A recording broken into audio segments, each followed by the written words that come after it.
এ plus B whole square সমান সমান A square plus 2ab plus B square. এই সূত্রটি আমরা হাতে কলমে কিভাবে শিখব? প্রথমে আমরা একটি বর্গক্ষেত্রের এক বাহুর দৈর্ঘ্য এ এবং এক বাহুর দৈর্ঘ্য বি ধরব।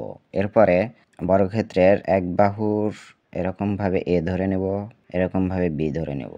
এর অপোজিটে এরকম এ বি এবং এখানেও এ ধরব, এখানে এ ধরব। তাহলে এখানে বি হলো, এখানে বি হলো। এবার এগুলি যোগ করে দিব।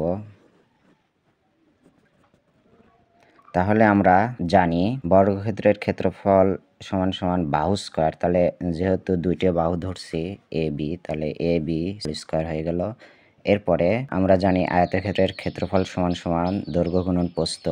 এটা এ স্কয়ার হয়ে গেল, এটা এ বি হয়ে গেল, এটা বি স্কয়ার হয়ে গেল, এটা এ বি হয়ে গেল। তাহলে আমরা এখন ভেতরের ক্ষেত্রফল নির্ণয় করব। তাহলে A square plus A B 2ab লিখতে পারি আমরা।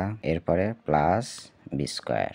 এ প্লাস বি হোল স্কয়ার সমান সমান A square plus 2ab plus B square. সূত্রটি এভাবে হলো।